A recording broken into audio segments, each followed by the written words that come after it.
예, 오늘 여러분 함께 나누고 싶은 말씀은 하나님께 대하여 부요한 자. 자, 제가 아까 낭독해드린 말씀, 삶과 모든 탐심을 물리치라. 예, 좀 이 성경절이 좀 우리 부담스럽게 들립니까? 예, 사실 우리에게 평안을 주시는 평안을 주시기 위해서 하신 말씀이죠. 우리에게 짐을 주기 위해서가 아니라 사실 우리를 힘들게 하는 것이 사실 우리 속에 일어나고 있는 그 탐심이죠. 참 우리는 누구나 할 것 없이 저도 마찬가지고 매 순간 어떤 우리 마음속에 있는 이러한 유혹 때문에 또 우리는 고통당하고 또 근심할 때가 많습니다. 자, 그래서 오늘 우리 예수님께서 우리에게 주시는 또 교훈을 통해서 우리가 이것을 또 물리칠 수 있는 그러한 셈을 얻었으면 합니다. 자, 예수님이 이 땅에 계실 때 어느 날 한 사람이 예수님께 나왔죠.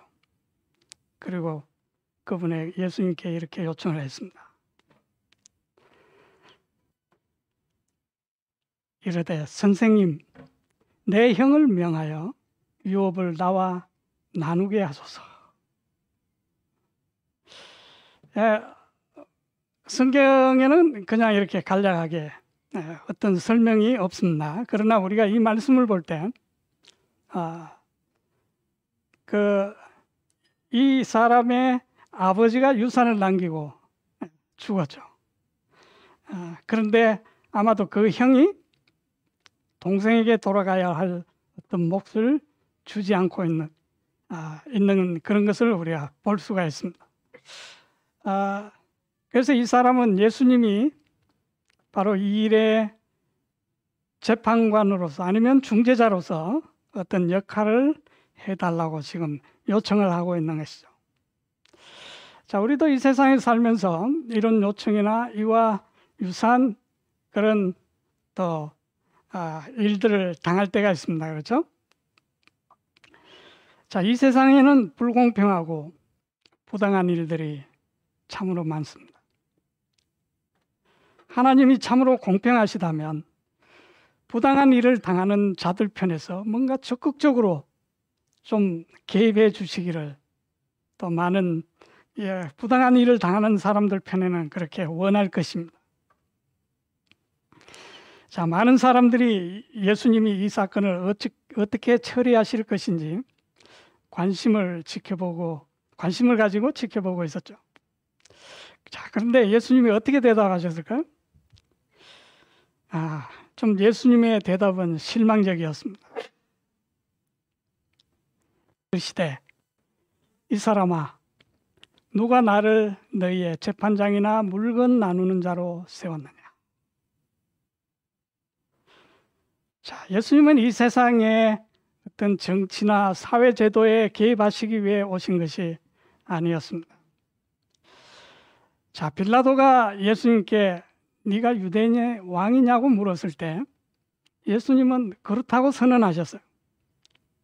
그러나 그가 잘못 이해하지 않도록 내 나라는 이 세상에 속한 것이 아니라고 말씀하셨습니다. 이 사람의 문제는 주님의 나라에 속한 문제가 아니었어요. 그죠? 이 세상 나라에 속한 문제였습니다. 예수님은 하나님의 나라를 대표하여 이 땅에 오셨고 지금 계신 것이죠. 아버지를 대표하여 아버지의 대사로서 이 땅에 와 계시는 것입니다. 자, 대사는 자기 나라를 대표하여 다른 나라에 파견되어서 그곳에서 자기 나라를 대표하고 또한 그곳에 체류하는 자국민들을 보호하고 감독하는 그런 외교 사절이죠. 자, 그래서 이 대사는 파견되어 있는 나라의 내정을 간섭하거나 방해하는 그런 일을 하지 않습니다. 제가 얼마 전에 코로나 그 사태 때문에 영국 그 스카이 뉴스에서 주영 한국 대사와 이렇게 이제 인터뷰하는 내용을 제가 보게 된데요. 자, 이제 이 앵커가 한국 대사에게 물었어요.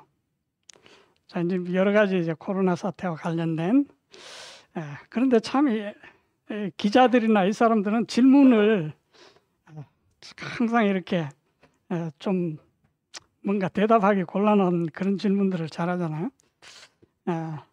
자, 그런데 이 앵커가 이제 여러 가지 질문 중에 어떤 질문이 있었냐면, 한국에 이제 전부 마스크를 끼니까,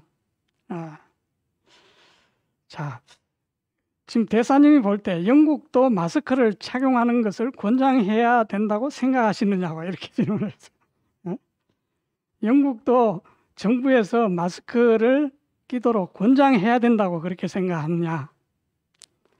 자, 이렇게 질문을 하니까 이 대사가 뭐라고 대답했겠습니까? 자, 참 이 외교관들은 이런 훈련을 받아서 그런지 참 그런 문제들을 아주 뱀처럼 아주 슬기롭게 잘 빠져나가는데요. 이렇게 대답했어요. 나라마다 다른 문제와 배경을 가지고 있습니다. 따라서 영국 정부가 마스크를 끼는 것을 권장해야 할지 말지는 제가 말씀드릴 수가 없습니다. 자, 그러나 우리 한국 정부는 이렇게 권장을 했고 이렇게 해서 이런 좋은 효과를 보았습니다. 바로 대사는 이렇게 하는 거예요. 그래서 만일 여기서 껴야 된다고 생각합니다. 이건 뭡니까?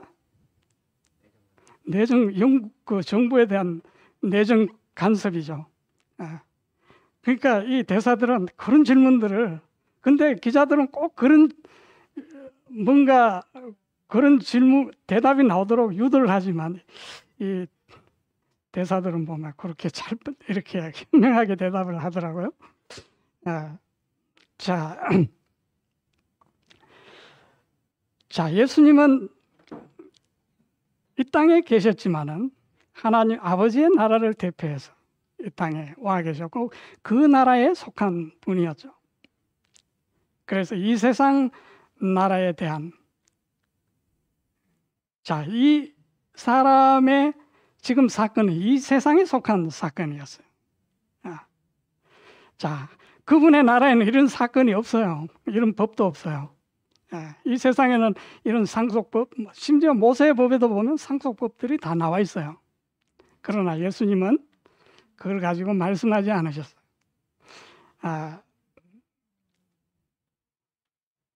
자, 그리고 이것을 해결하는 것은 예수님에게 있어서 그분의 나라와 그분의 이념과도 맞지 않는 일이었어요. 자, 주님께서는 주님의 나라의 이념은 어떻습니까? 이런 거죠. 우리 마태복음 5장 40절에 보면 또 어떤 사람이 너를 법에 고소하여 내 덧옷을 빼앗으려 하거든 어떻게 하라고요? 내 겉옷까지도 가지게 하고. 자, 이것이 예수님이 속한 나라의 이념이고 정신인 거죠. 자, 이런 이념을 가지고 이 세상 지금 이 사람의 그 송사 사건을 처리할 방법이 없잖아요. 맞지가 않아요. 자, 그리고 예수님은 이어서 모인 모든 사람들에게 참으로 의미심장한 말씀을 하셨습니다. 자, 누가복음 12장 15절 저희에게 이르시되 삼가 모든 탐심을 물리치라. 사람의 생명이 그 소유의 넉넉한 데에 있지 아니하니라 하시고. 자, 예수님께서는 지금 이 사람 속에 있는 그 정신을 뭘로 정의를 내리셨어요? 탐심이다. 자, 이 세상 법에는 이걸 탐심이라고 그러지 않죠? 이거 정당한 거예요. 내게 돌아올 아버지의 유산을 내가 찾는 것은 정당한 몫이지만 예수님은 이 사람에게 직접적으로 말씀하신 것이 아니라 모든 사람들에게 탐심을 물려쳐라. 사람의 생명이 그 소유가 많고 적음에 거기 달린 것이 아니다.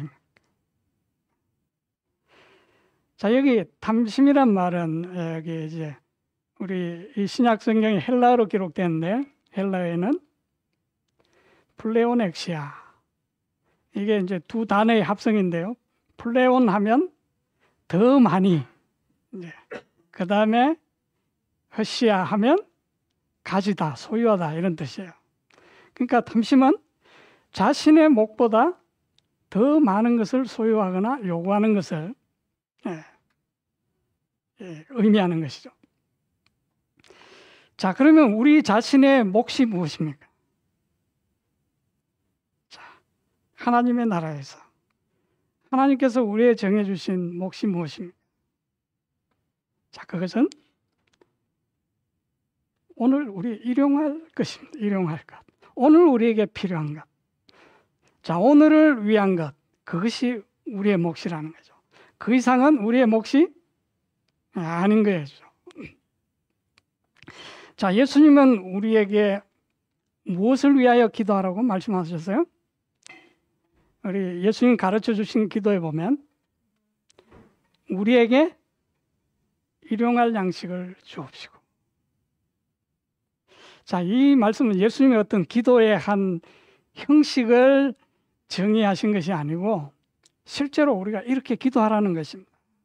예수님이 가르쳐 주신 대로 우리가 매일 어떻게 해야 됩니까? 일용할 양식을 달라고 우리는 기도해야 된다는 거죠. 자, 왜 그렇습니까? 그것이 우리에게 오늘 우리의 정당한 몫이기 때문에 예수님은 그것에 대해서 기도하라고 말씀하셨어요. 자, 그런데 우리는 이 기도를 잘 안 하죠. 왜 그렇습니까? 오늘 먹을 건 이미 우리 다 가지고 있다고 생각하기 때문에. 그러니까 우리 이제 내일이나 그다음 이제 몇 날 후의 것을 걱정하는데 사실 예수님은 그것에 대해 기도하라는 말이 없어요. 그리고 그것은 우리의 몫이 아니라는 것이죠. 자, 우리 창고에 양식이 일주일치가 있어도 우리는 어떻게 합니까? 이 기도를 해야 합니다. 자, 우리는 맛있는 도시락 사가서 그 도시락 못 먹을 수도 있어요. 그러니까 우리는 이 예수님의 이 기도가 무엇을 의미하는지 이것을 우리는 경험할 필요가 있는 것이죠. 뭐 엄마가 아기가 꼭 울어야 젖주나? 그건 아니죠. 그렇죠? 자, 우리가 구하지 않아도 그분은 주시고 또 우리가 며칠씩 사놓도록 주님은 주셔요. 그러나 우리가 이 기도를 하지 않을 때 이 기도가 주는 축복을 우리는 못 받을 수 있다는 거죠.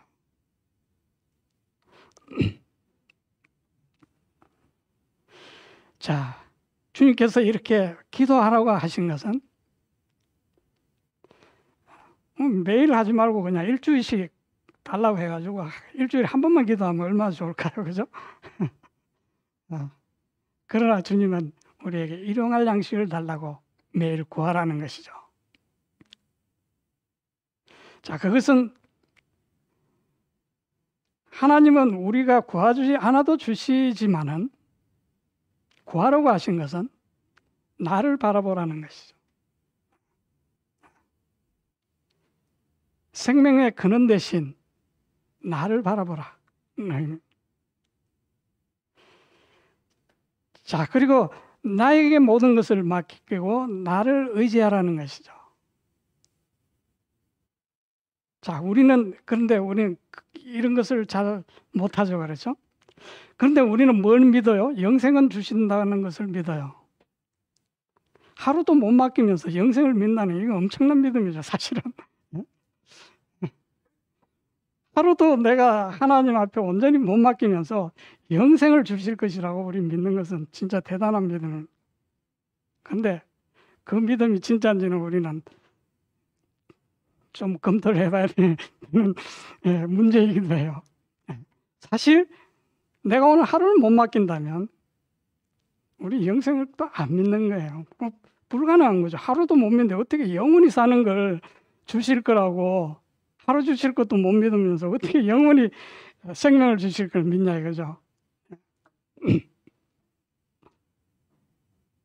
자, 영생은 오늘 하루를 주님께 맡기는 그 믿음에서 시작되는 것이죠.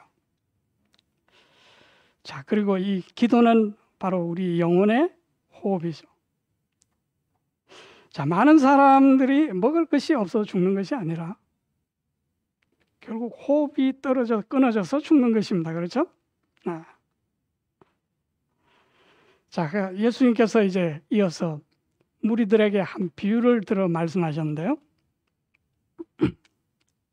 자, 우리 잘 아시는 이야기죠. 한 부자가 농사를 지었는데 하나님이 축복해 주셔서 그 수확을 얼마나 했습니까? 기존 창고에 다 못 들어갈 만큼 수확이 거뒀죠.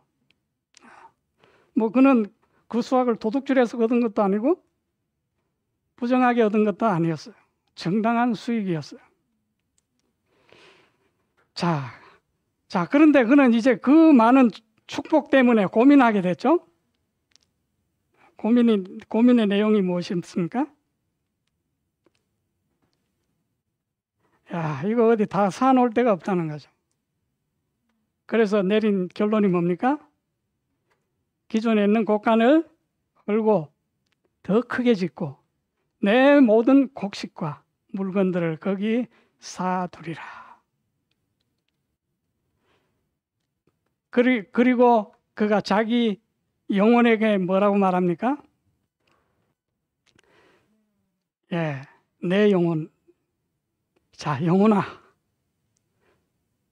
자, 영어에는 soul이라고 되어 있죠? 자, soul은 우리말로는 혼이라고 하는데, 자, 혼을 사전적으로 정의를 찾아보니까 사람의 몸 안에 있으면서 그것을 거느리고, 다시 말하면 몸을 거느리고 목숨을 붙어 있게 하는 비물질적이고 초자연적인 존재라고 국어사전에 그렇게 나와 있더라고요.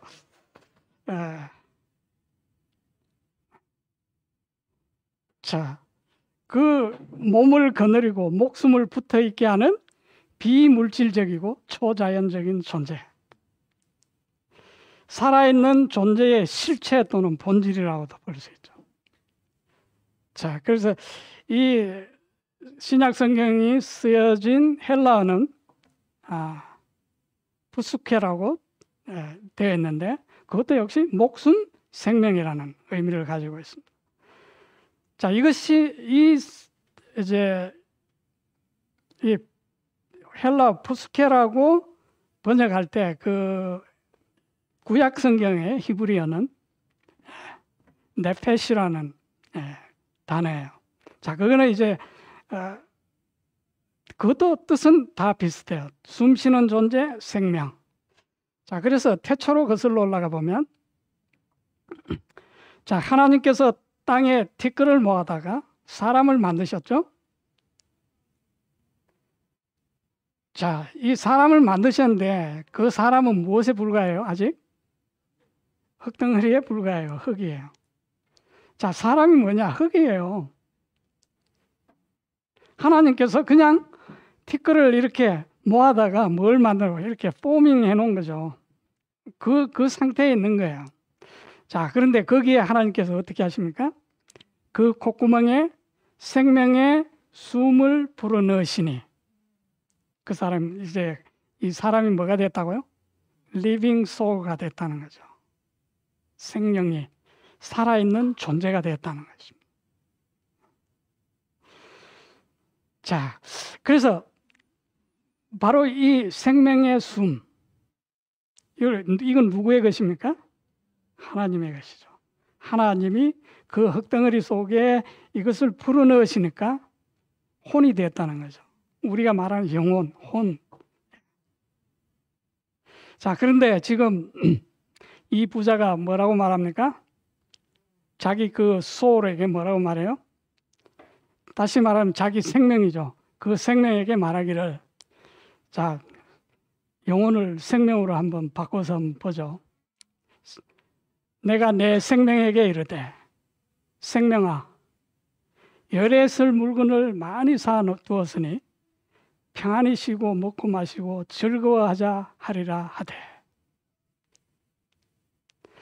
20절, 하나님은 이르시되 어리석은 자여, 오늘 밤에 내 소울, 내 생명을 도로 찾으리니 그러면 너의 예비한 것이 누구의 것이 되겠느냐.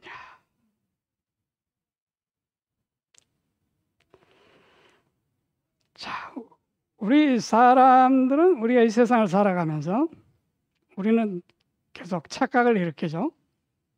생명은 먹는 것에 의해서 유지된다고, 파생됐다고 생각하는 것이죠. 자, 물론 사람보다 식물이 먼저 창조된 것은 사실이지만 사람이 식물에서 취해진 것은 아니죠. 그렇죠? 사람을 위해서 식물이 창조된 것입니다. 생명이 식물을 탄생시킨 것이지 식물이 생명을 탄생시킨 것은 아닌 것이죠. 자, 그 말은 모든 식물, 다시 말하면 우리의 모든 먹을 양식들이 거두어져도 하나님은 사람의 생명을 유지시킬 수 있으시다는 겁니다. 자, 우리 일반적으로는 그거 이제 불가능하다고 우리는 다 알고 있죠? 자, 우리 성경에 보면 누구의 예가 나옵니까? 자, 모세가 나오는데요. 자, 모세가 광야에서 시내산에 올라갔을 때 하나님과 거기서 얼마를 있었습니까? 40일, 40야. 그러니까 40일, 40야를 있었다는 것은 잠도 안 잤다는 말이죠, 이거. 그런 거 아닙니까? 거기 하나님과 함께 거기 있으면서 뭐 안 했어요? 떡도 먹지 아니하였고 물도 마시지 아니하였으며, 자, 여호와께서는 언약의 말씀을 곧 십계를 그 판들에 기록하셨더라. 그런데 그러면 40일 동안 잠도 안 자고 먹지도 않고 마시지도 않았으면 모세가 어떻게 돼야 됩니까? 내려올 때 반쪽이 돼서 내려오든지 아주 피골이 상접해서 내려와서 그래야 될 건데, 자기 29절에 보니까 뭐라고 기록되어 있어요? 예. 저는 옛날에 읽을 때는 얼굴에 광채가 났다 이렇게 읽었는데 자세히 읽어보니까 뭐에서 광채가 났다고요? 예, 얼굴 스킨에서 광채가 났다는 거죠. 자, 이게 40일 먹은 굶은 사람이 껍데기에서 뭐 광채가 날 수가 있나요?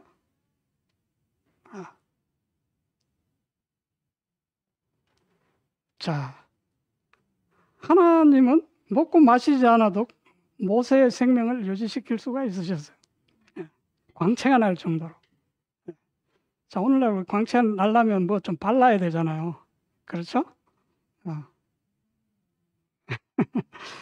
예. 자, 참,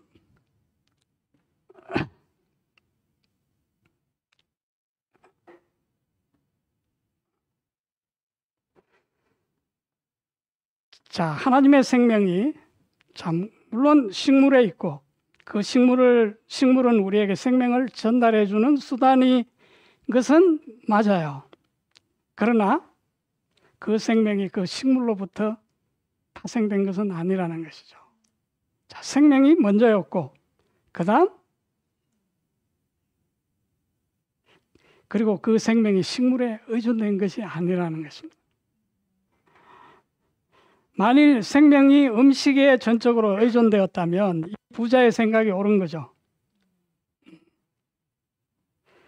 그러나 생명의 주인 되신 분은 이 부자가 생각하고 있는 것을 뭐라고 말하셨어요? 어리석다고 말씀하셨습니다. 자, 오늘 밤에 내 생명을 도로 찾으리니 그러면 네가 준비해 놓은 예비해 놓은 것이 누구의 것이 되겠느냐 한번 생각해 봐라. 그러므로 양식이 가득한 곳간을 소유하는 것은 우리가 뭔가 믿을 만한 근거가 되지 못하는 것이죠. 반대로 우리는 모든 양식이 끊어진다 해도 절망의 근거는 될 수 없다는 겁니다.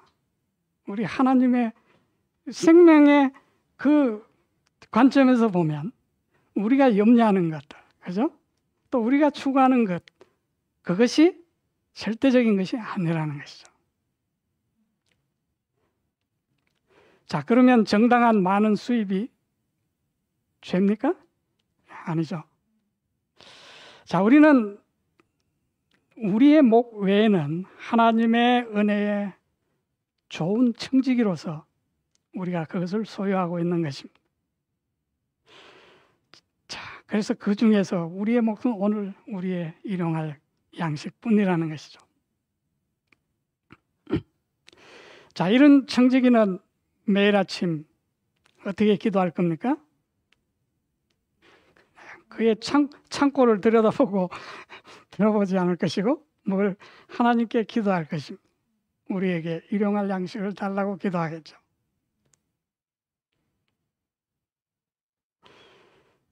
자, 사도 바울은 디모데에게 편지하면서 이렇게 권면했죠. 자, 디모데 전서 6장 17절 이 세상에서 부유한 자들의 명하여 그들의 마음을 높이지 말고 확실치 않은 재물을 신뢰하지도 말며 오직 살아계신 하나님 곧 우리에게 모든 것을 풍성히 주사 누리게 하시는 그분을 신뢰하게 하라고 그렇게 권면했습니다. 자, 바로 이런 법칙을 따라 사는 자들, 그들이 얼마를 가졌건 간에 이 사람 하나님께 대해서 부유한 사람입니다. 자, 이 법칙을 따라 살지 않는 자들은 하나님께서 그분의 것을 가져가실 때 자기를 위해 쌓았던 모든 것은 소용이 없게 될 것이죠.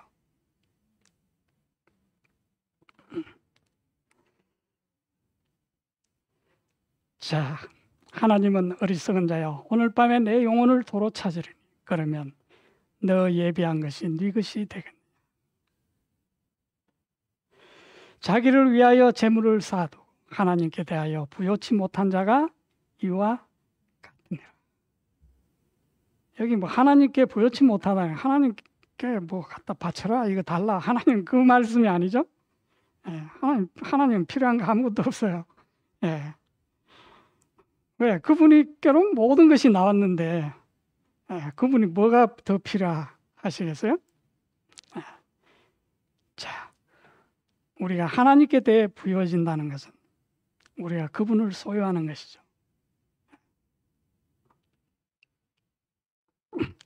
자, 바로 이 생명의 법칙을 따라 사는 자들은 우리 디모데에게 보낸 편지에서 바울은 이렇게 권면하고 있죠. 17절. 자, 이런 사람들은 선을 행하게 될 것이고 선한 일들에 부유하고 베풀기를 어떻게 한다고요? 좋아하고 좋아서 한다는 거죠. 그렇죠? 그 다음에 기꺼이, 이것은 기꺼이는 무슨 말이죠? 즐겁게 나누어 주게 될 것이다. 그리고 이 19절에 그들은 장래를 위해서 좋은 기초를 쌓을 것이다. 자, 바로 그 기초는 예수 그리스도시죠. 자, 그들은 영원한 생명을 확실하게 붙잡고 있는 자들이죠. 자, 이 세상 왕국의 원칙은 뭡니까? 네가 가질 수 있는 모든 것은 가지라는 것입니다. 세상에서 배우는 거죠. 네가 가질 수 있는 것은 모든 것을 가지라. 자, 그리스도의 왕국의 원칙은 네가 줄 수 있는 것은 다 줘라는 것입니다. 그렇죠? 자, 이 세상은 말하기를 아까 이 사람이 와서 뭐라고 말했습니까? 내 형제가 나와 유산을 나누게 하소서. 그러나 그리스도가 지배하는 세상은 어떻게 말합니까? 나로 내 형제와 나누게 하소서. 내 형제로 나와 나누게 하소서가 아니라 내가 형제와 나누도록 해달라고 그렇게 요청할 것입니다. 자, 그리스도인이 세상 사람과 다른 것은 이 상속은 나눌수록 커진다는 것입니다. 바로 그리스도인들이 받은 유산은 그리스도인데 그 그리스도는 나눌수록 배가 된다는 것입니다.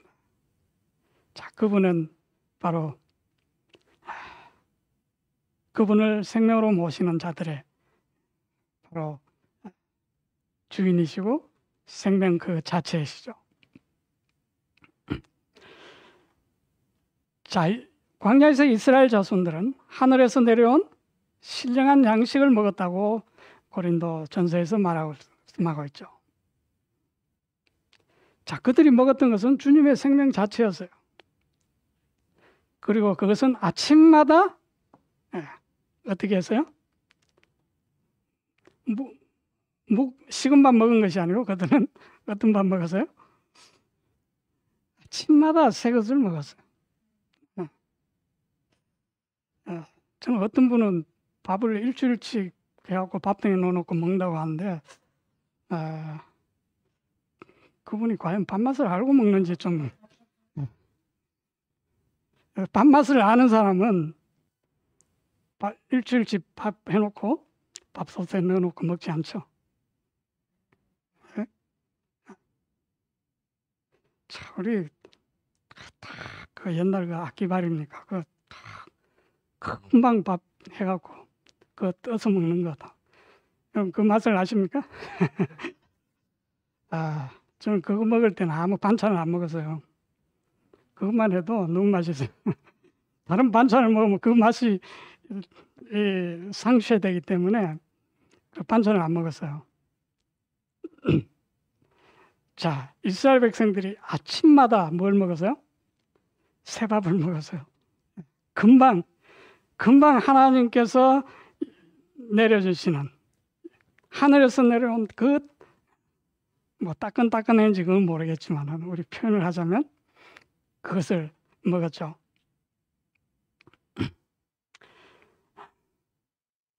자, 우리 예레미야 애가 3장에 보면 여호와의 자비와 긍휼이 무궁하심으로 우리가 진멸되지 아니함이니이다. 이것이 아침마다 새로우니 주의 성실이 크도소이다. 자, 우리는 아침마다 매일 아침 그걸 또 거들어 가야 되나? 아마 우리 그걸 지겹게 생각해서는 안 되겠죠? 네. 참으로 그 아침마다 내리는 그 만나의 신선함을 아는 사람들은 이렇게 노래할 것입니다. 그렇죠? 아침마다 새롭다. 참으로 주의 성실하심이 어떻게 하루도 빼지 않고 아침마다 이렇게 우리에게 이렇게 주실 수 있을까? 그렇게 노래하겠죠. 자, 주님께서는 우리가 매일 신선한 음식을 먹기를 원하시고 상한 음식을 먹기를 원치 않으십니다. 며칠째 이렇게 넣어놨다가 부패되고 맛이 변한 그런 음식을 우리가 섭취하기를 원하시는 것이 아니죠. 자, 매일 우리가 양식을 취할 때 주님께로부터 오는 신선함을 느끼지 못한다면 그 양식은 상한 거예요. 우리 맨날 상한 양식 혹시 먹고 있지 않습니까? 참으로 주님의 손에서 직접 나온 요리된 그 양식을 우리는 매일 맛보라는 것이죠. 자, 만나는 그것을 가르쳐주고 있는 것이죠. 자, 그래서 하나님께서 이스라엘 백성에게 매일 아침 만나를 주실 때 자, 출애굽기에 보니까 사람들이 나가서 아침마다 거두는데 많이 거두는 자도 있고, 뭐 가서 되는 게 아니니까 그냥 이렇게 이제 거두어서 오는 거죠. 그리고 어떤 사람은 많이 거두는 사람도 있고, 어떤 사람은 손이 좀 느려갖고, 예? 또 조금밖에 많이 못 거두는 자들도 있었어요. 자, 그런데 신기한 것은 그걸 거둬들여서 오멜로, 아마 뭐 대 같은 게였죠. 되어 본즉 많이 거둔 자도 남지 않고 적게 거둔 자도 부족함이 없이 각기 식량대로 거두었더라. 이 기적이죠. 이 만나도 기적이지만 이것도 기적이에요. 자, 하나님이 여기 주시는 말씀은 오늘 하루 양식이 부족함이 없다는 것. 그리고 내일 양식은 내일 또 새 걸로 주겠다는 거죠. 그러니까 그거 간소해 놨다가 썩은 거 먹지 말고 새 거 먹으라는 것이죠. 자, 이것 참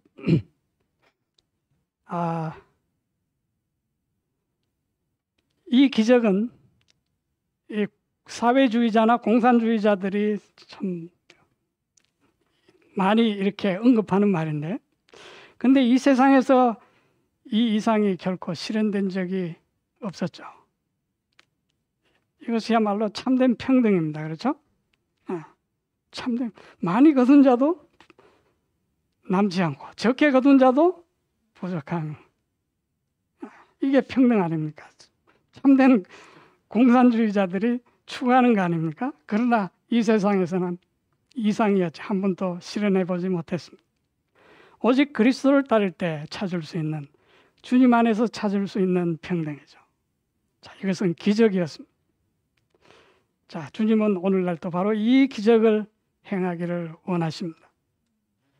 자, 사도 바울은 이 만나의 기적을 이렇게 묘사했습니다. 고린도후서 2장에 보면 다만 균등의 원리를 따르려는 것이니 곧 이제 이번에는 너희의 넘치는 것으로 그들의 부족함을 공급하고 또한 그들의 넘치는 것으로 너희의 부족함을 공급하여 어떻게 한다고요? 균등하게 하려는 것이라. 그러면서 사도 바울은 무슨 예를 들었어요? 만나 예를 들었어요. 제가 조금 전에 읽었던 출애굽기의 말씀, 이것은 기록된 바 많이 거둔 자도 남지 아니하였고 적게 거둔 자도 모자라지 아니하였더라. 자, 바로 이 만나의 기적은 하나님께서 친히 구약시대 광야에서는 그 만나에 내리셨지만 사도 바울이 말하는 이 기적은 하나님께서 우리 인간의 마음속에 이루시는 기적이죠. 자, 그래서 하나님의 가족의 일원들은 뭘 위해 일합니까? 다른 사람의 복지를 위해서 일을 해요. 그럼 자기는 언제 돌봐요? 맨날 남을 위해서, 남의 어떤 복지를 위하여서 일하면 자기는 언제 돌보냐고요. 그런데 나는 누가 돌봐요? 나 외에 다른 모든 사람들이 나를 돌보고 있는 것이죠. 물론 하나님이 돌보신 것이죠. 예. 자, 그래서 이게 성경이 말하는 복지죠, 복지. 예. 자, 그리하여 그들은 모두 이 세상과 다가올 세상에서 생명 그 자체이신 그리스도 안에 있는 이 의를 모두 함께 공유하는 것입니다.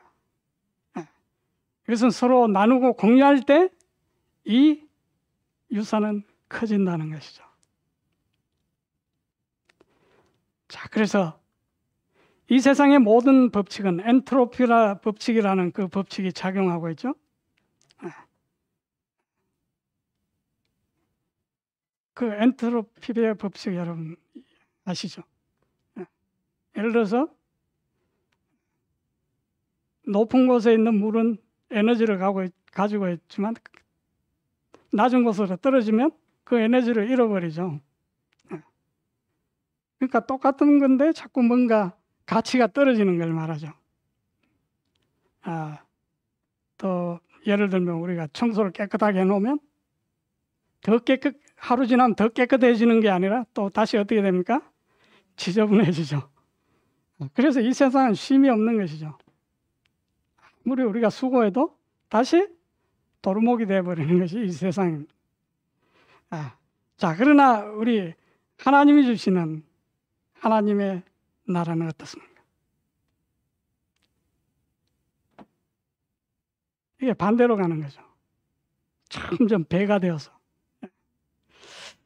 자, 바로 이러한 축복으로 하나님은 우리를 위해서 예비하고 계십니다.